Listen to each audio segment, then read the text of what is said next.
بسم اللہ الرحمن الرحیم۔ ان اگر تمسس چھوئے کم تمہیں حسنتن کوئی بلائی تسو بری لگتی ہے ہم انہیں واؤ اور ان اگر تصب پہنچے کم تمہیں سیئتن کوئی برائی یفرحو وہ خوش ہو جاتے ہیں بہا اس کی وجہ سے واؤ اور ان اگر تصویرو تم صبر کرو وتتقو اور تم پرہیزگاری اختیار کرو تو لا نہ یضرو نقصان پہنچا سکیں گی کم تمہیں کیدو چالیں ہم ان کی شیئن کچھ بھی ان بے شک اللہ بما اس سے جو یعملون وہ کرتے ہیں محیط خوب گھیرنے والا ہے۔ واؤ اور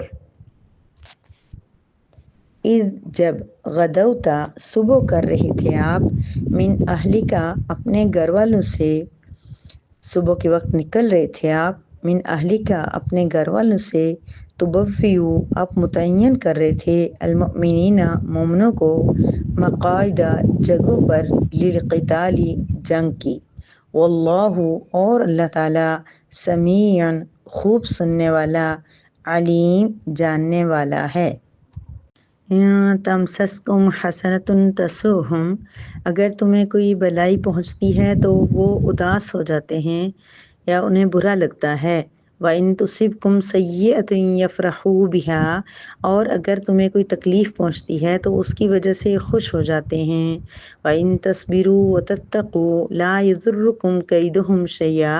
اگر تم صبر کرو اور تقوی اختیار کرو تو ان کی چالیں تمہیں کوئی نقصان نہیں پہنچا سکیں گی۔ ان اللہ بما یعملون محیط بے شک اللہ تعالیٰ جو کچھ بھی وہ کر رہے ہیں اسے گھیرنے والا ہے۔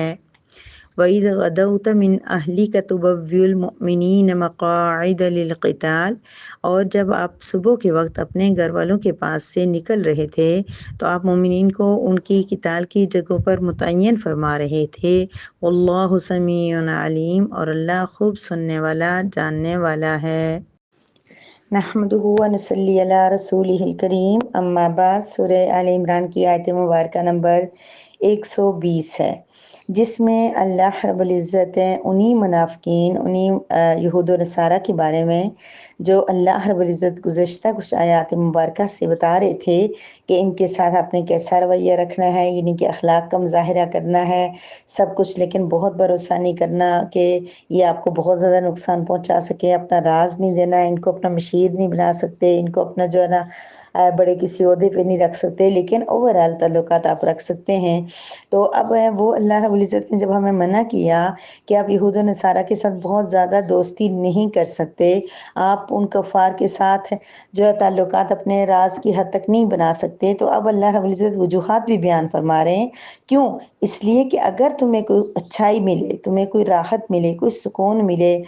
جیسے مسلمانوں کے اندر کوئی یکجہتی ہو جائے، کوئی امن آ جائے، کوئی آسانی آ جائے، کوئی ان کی جو ہے نا معیشت وغیرہ بہتر ہو جائے، کسی بھی لحاظ سے آج کے حوالے سے اگر دیکھیں تو بہت ساری ایسی چیزیں کہ کوئی اسلامی ملک جو وہ اٹھویں ملک بن جائے، اس میں اس کے پاس ایٹم بم ہو جائے، اس کے جو ہے نا فوج بہتر ہو جائے، اس کی معیشت بہتر ہو جائے، بہت ساری چیزیں، تو یہ کیا ہوتا ہے تسؤہم انہیں بڑا برا لگتا ہے۔ ویسے تو لگتا ہے کہ بڑے ہمدرد ہیں، اسی لیے تو ہمیں قرض دے رہے ہیں، سارا کچھ کر رہے ہیں، جی فلاں ملک میں جو ہے سیلاب ہو گیا، کچھ ہو گیا، وہاں پہ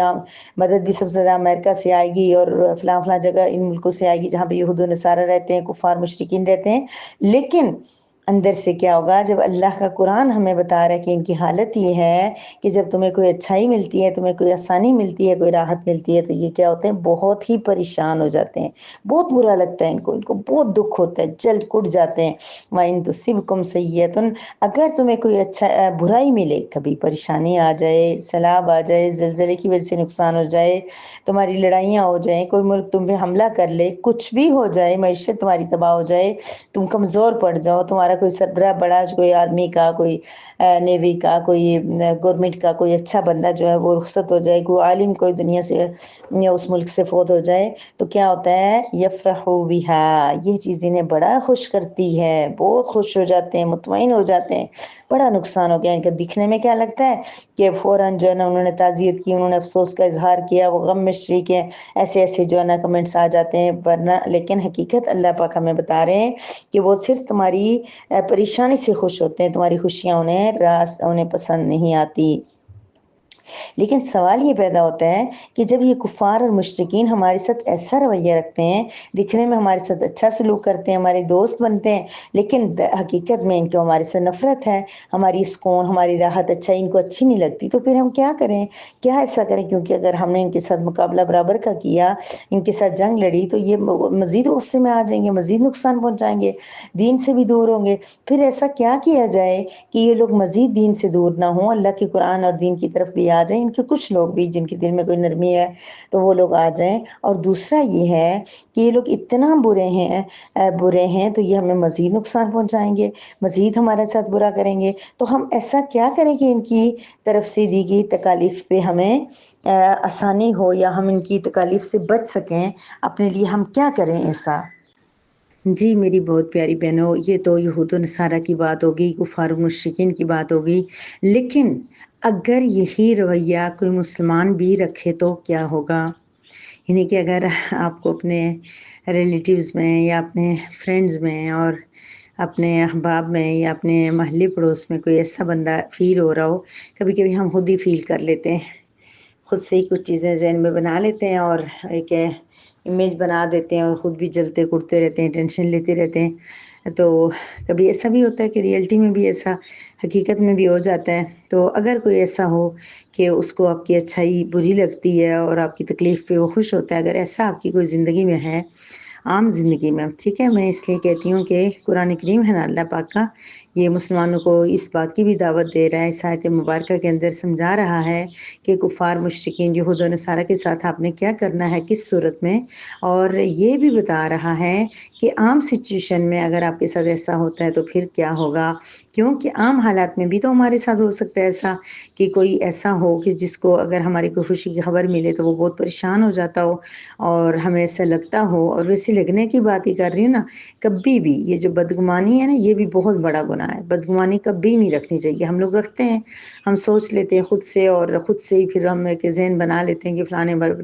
جادو کر دیے ہیں اور فلاں ہمارے اوپر جو ہے نا ہمارے بارے میں جلتا ہے، ہماری بد دعائیں کرتا ہے، یا ہمارے خلاف سوچتا ہے، یا لوگ اس سے باتیں کرتا ہے، اس طرح سوچ سوچ کے ہم اپنے آپ کو تکلیف دیتے ہیں۔ لیکن بہرحال اگر ایسا حقیقت میں بھی ہو تو تب بھی ہمیں پھر اس آیت سے یہ سبق بھی لینا ہے کہ پھر ہمیں اس صورت میں کرنا کیا ہوگا، اگر ہمیں واقعی یہ ڈر لگ رہا ہے کہ ہمارا کوئی ایسا ہے کہ جو ہمیں نقصان پہنچانے کی در پہ ہے اور ہمیں ہمارے بچوں کو اس کی طرف سے پرابلم ہو سکتی ہے، تو پھر ہمیں کیا کرنا ہوگا۔ تو اس آیت مبارکہ کے اندر اللہ رب العزت یہ بھی بتا رہے ہیں کہ وَإِن تَصْبِرُوا، اگر تم صبر کرو اور تقوی اختیار کرو تو ان کی چالیں تمہیں کوئی نقصان نہیں پہنچا سکیں گی۔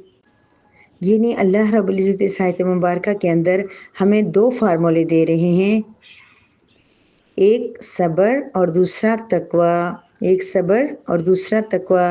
اگر ہم صبر کریں، یعنی کہ ایسی سچویشن میں کہ جب کوئی ہمارے خلاف تدبیریں کر رہا ہو، مکر کر رہا ہو، جل رہا ہو، یا ہمیں نقصان پہ خوش ہو رہا ہو، یا ہماری خوشی سے تنگ ہو رہا ہو، تو اس صورت میں کیا کرنا ہے، صبر کرنا ہے۔ کوئی مشکل بات نہیں ہے، ہم یہ سوچ لیں کہ کوئی بات نہیں، اور اس کے بارے میں بھی پازیٹیو سوچیں کہ وہ ہمارے بارے میں ایسا کیوں سوچتا ہے۔ پھر یہ کہ اگر ہمیں لگتا ہے کہ وہ کسی بات سے پریشان ہوتا ہے تو پھر ایسی خوشیاں شیئر ہی نہ کریں۔ ضروری ہے کہ اسٹیٹس لگانا کہ ہم نے آج یہ کھانا کھایا، آج ہم یہاں گھومنے گئے، ہم نے یہ دیکھا، ہم نے یہ پہنا، ہم نے،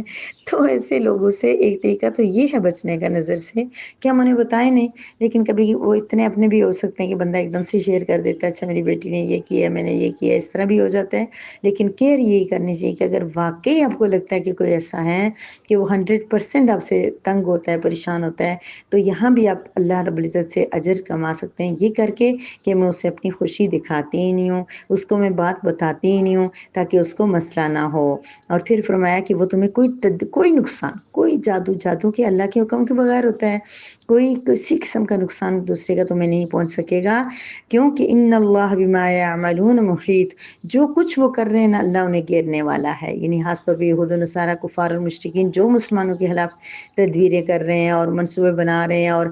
جو کچھ بھی کر رہے ہیں اس سب کو اللہ گھیرنے والا ہے، اللہ گھیرے گا اور ان سب کو ایک دن جا کے اپنے پاس جمع کرے گا اور سوال جواب کرے گا اور انہیں ان کی سزا دے گا۔ اور یہی بات مسلمانوں کے ساتھ بھی ہو سکتی ہے۔ اگر آپ بہت تنگ ہیں، بہت پریشان ہیں کسی کے رویے سے، کسی کے اس طرح کی حسد والی طرح اس سے، تو پھر اللہ نہ کرے کہ اس کو بھی اللہ تعالیٰ گھیر لیں گے اور اللہ تعالیٰ بچائیں گے۔ اس لیے نماز کا اہتمام، تلاوت کا اہتمام، تقویٰ کیا ہے؟ تقویٰ کے اندر تو پورے کا پورا دین آ جاتا ہے۔ زیادہ سے زیادہ صورتوں کا اہتمام، صبح شام کے وظائف اور ایسی چیزیں جب ہم کریں گے، تقویٰ جب آ جائے گا نا تو خود بخود ہر چیز آپ سے دور ہو جائے گی۔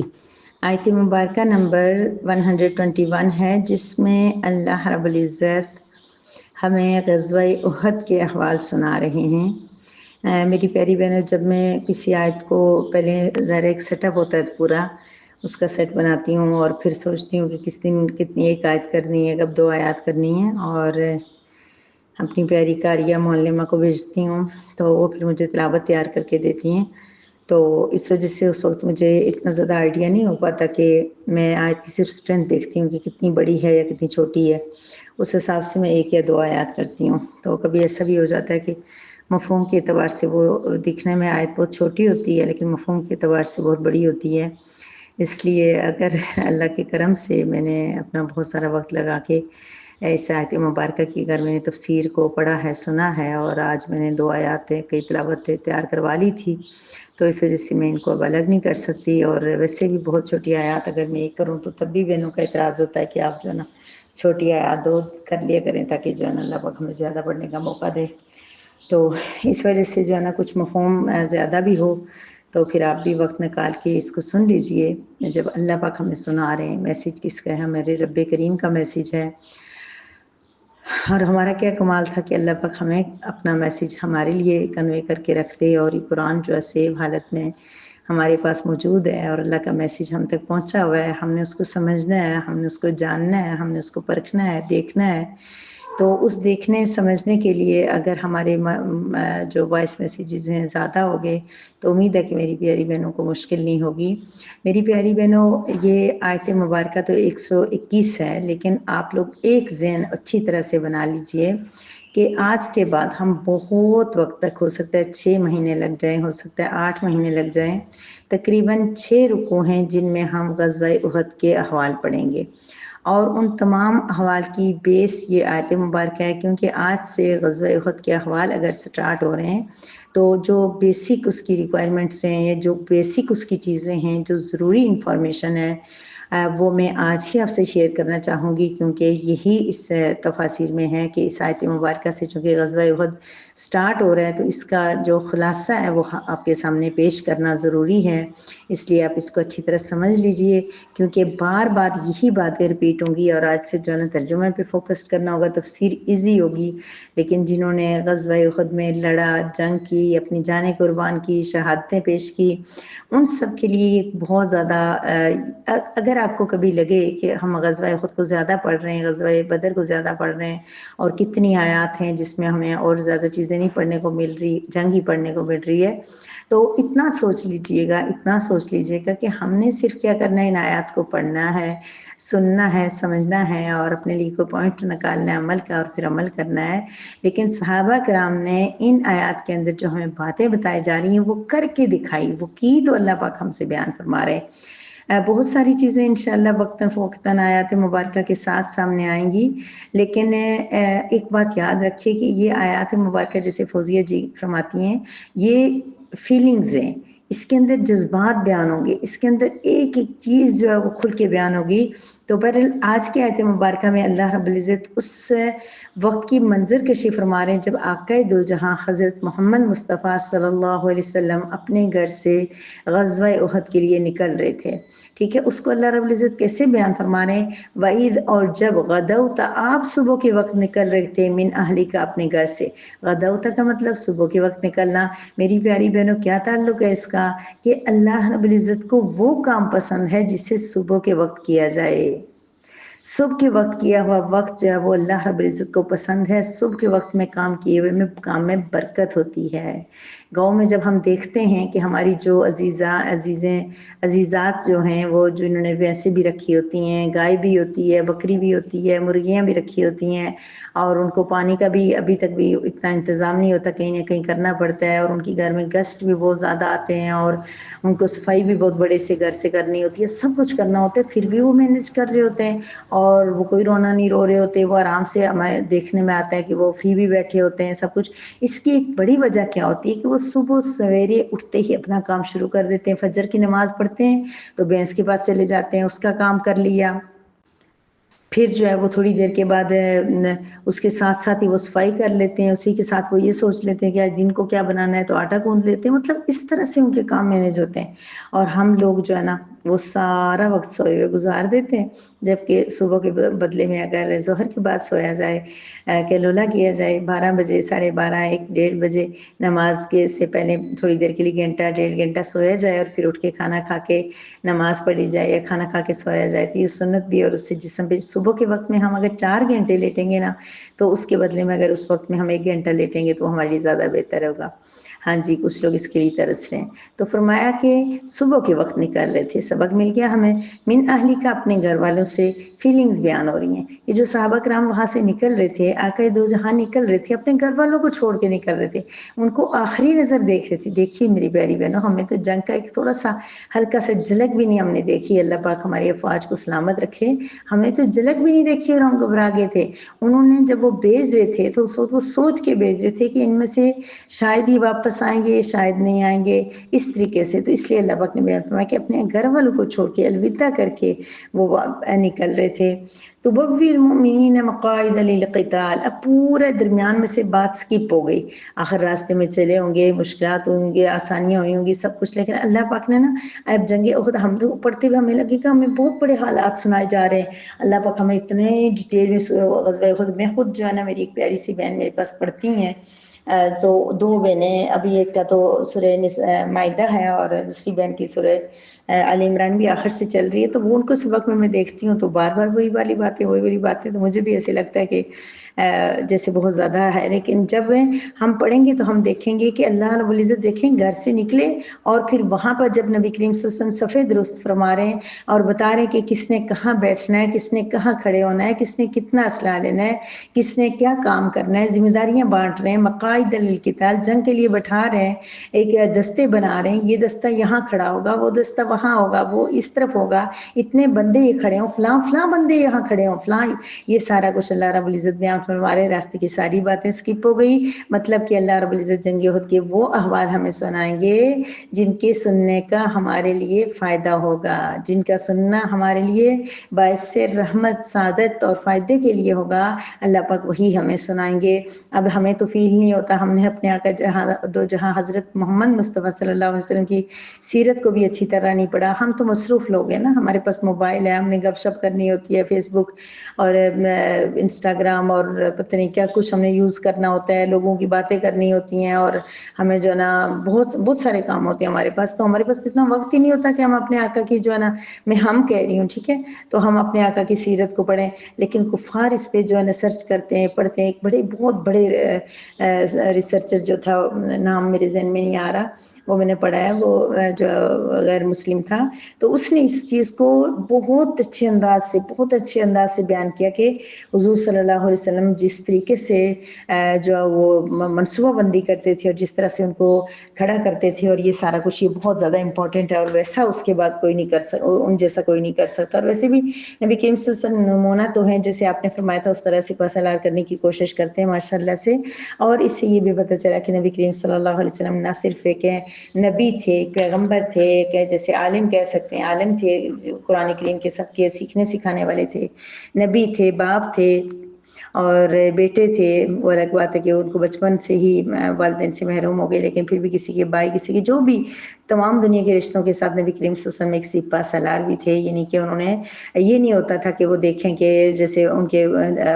صحابہ میں کون ہیں اور وہ ان کو، بلکہ شروع میں جب جہاں جس غزوے میں آپ خود تشریف فرما ہوتے تھے، خود دیکھتے تھے کس نے کیا کرنا ہے، کہاں کرنا ہے. اچھا، تو واللہ سمیع علیم، اللہ پاک فرما رہے کہ جو تم نے جس طریقے سے آپ صحابہ کرام گئے، جس طریقے سے وہاں پہنچے، جہاں جنگ ہوئی، وہاں کیا نقصان ہوا، کیا فائدے ہوئے،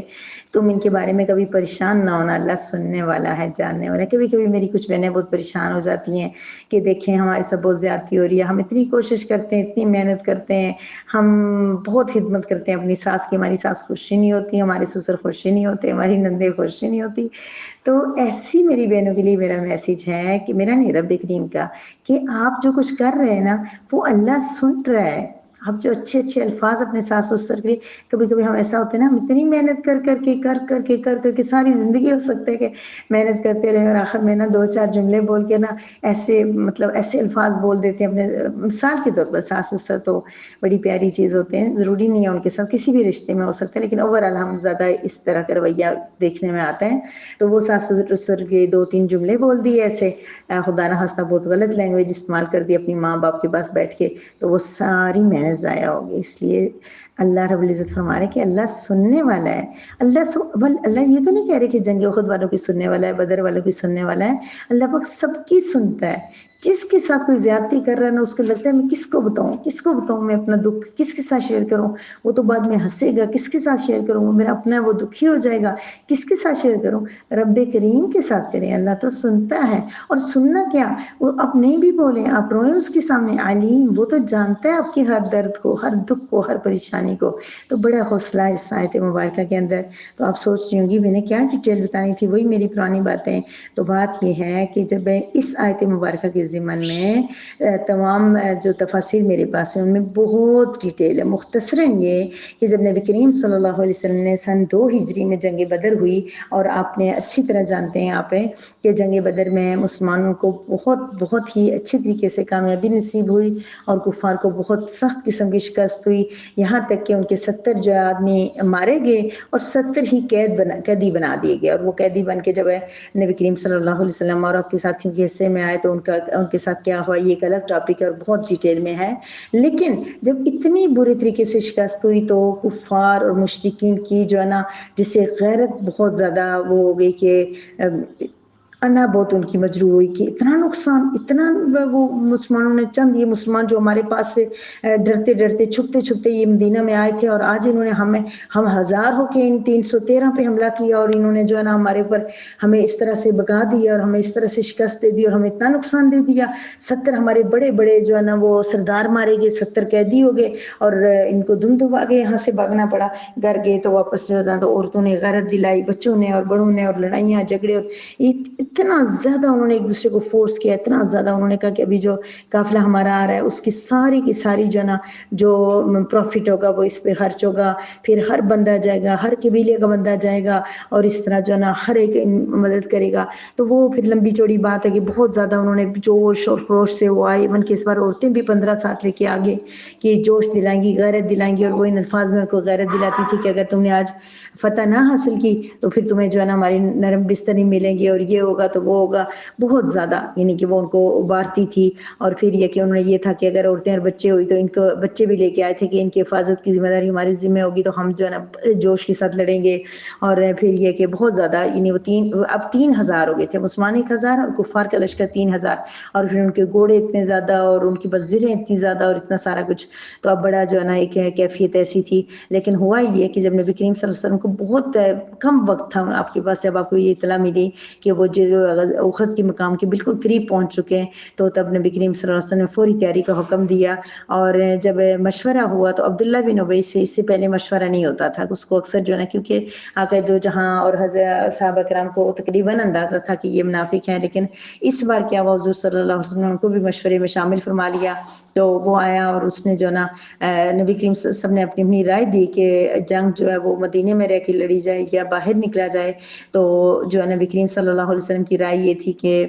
مدینہ کے اندر جنگ لڑی جائے، مدینہ سے باہر نہ جایا جائے، اور ہم یہیں پہ رہ کے کریں تو اس سے جو ہے ہمارا دفاع زیادہ اچھے طریقے سے ہو جائے گا، اور یہی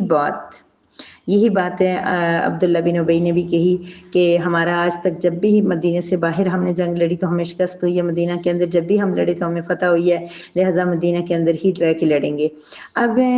نبی کریم صحابہ کرام کو تو ہم بلیم کر ہی نہیں سکتے نا، صحابہ کرام جیسی قربانیاں، صحابہ کرام جیسی اطاعت، یہ یاد رکھیے آج سے ہی جب آیات ہم پڑھیں گے ان کے بارے میں ہم سوچ بھی نہیں سکتے ایک ذہن کے کسی کونے میں بھی، کیونکہ انہوں نے بہت کچھ کیا تھا۔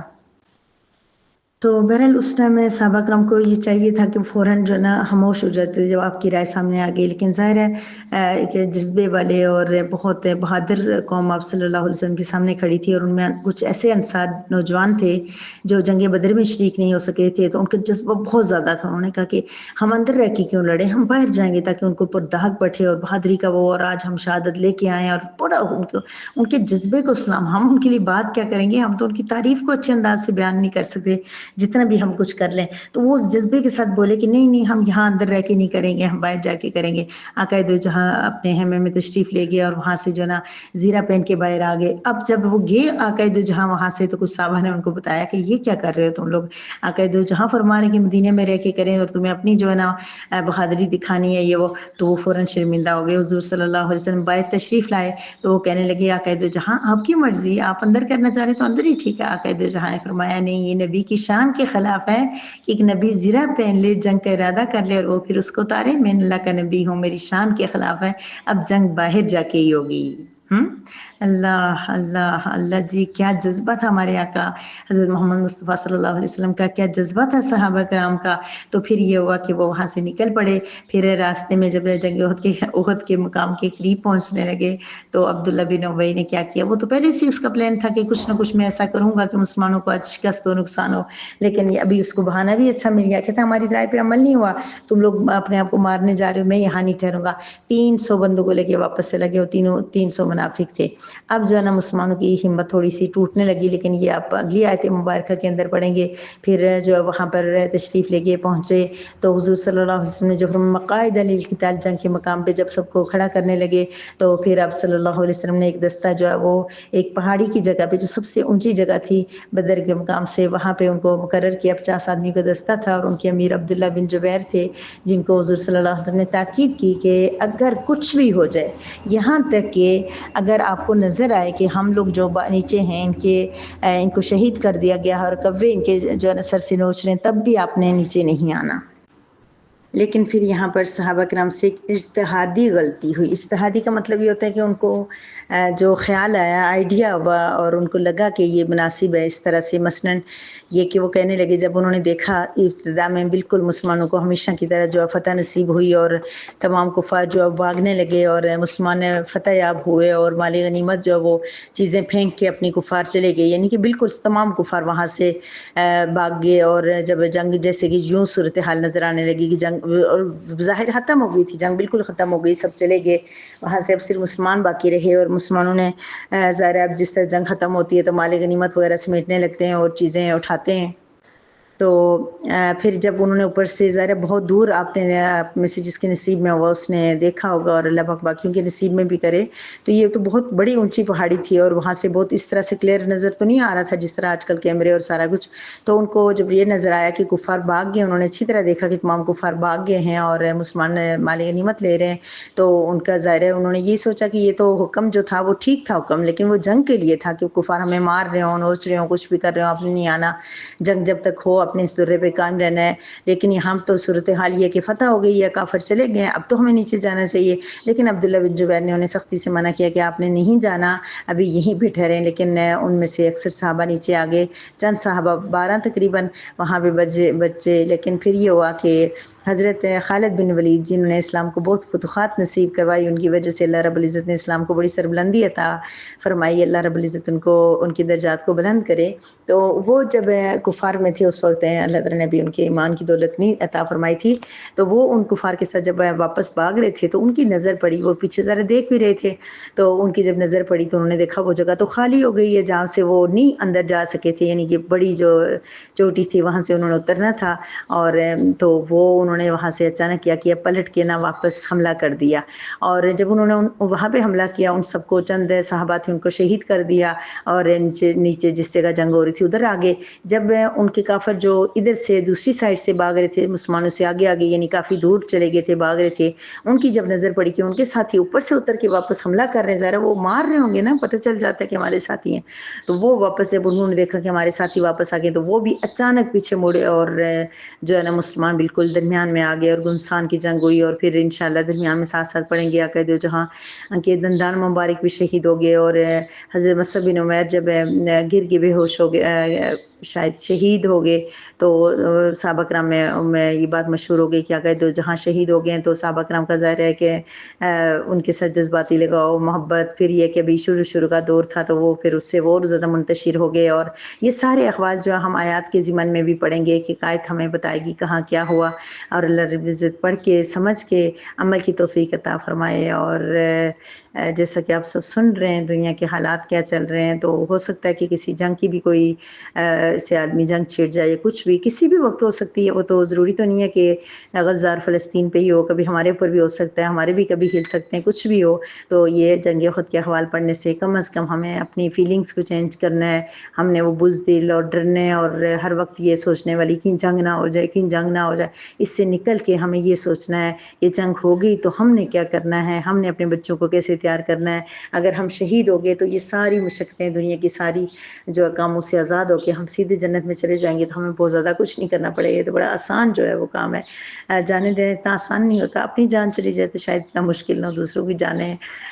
دکھ ہے یہ برداشت کرنا، لیکن اگر وہ شہادت ہو اور واقعی والی شہادت ہو، کچھ کر کے مریں، کچھ دوسروں کو کفار کو نقصان پہنچا کے کسی جذبے کے ساتھ کوئی مجاہد ان کو دے کے کچھ، تو پھر یہ شہادت بھی اچھی لگتی ہے۔ بہرحال جنگ احد کو ہم ڈیٹیل میں پڑھیں گے انشاءاللہ، اور بہت ساری آیات میں پڑھیں گے، اور ترجمہ آپ کے لیے بہت آسان ہوگا۔ اللہ رب العزت کہنے سننے سے زیادہ عمل کی توفیق عطا فرمائے۔ اور آج کے سبق میں جو میں نے 2 آیات بہت ڈیٹیل میں کر دی ہے، اللہ پاک آپ سب کو بھی میری طرح وقت نکالنے کی توفیق عطا فرمائے، میری طرح نہیں مطلب آج کی آیت کے لیے جس طرح میں نے کوشش کی، اللہ قبول فرمائے، اور اللہ تعالیٰ اسی طرح ہم سب کو پڑھ سن کر عمل کی توفیق عطا فرمائے، اور اللہ پاک ہم سے راضی ہو جائے، ہمارا جو مقصد ہے اس کو اللہ پاک پورا فرمائے۔ وآخر دعوانا ان الحمد للہ رب العالمین۔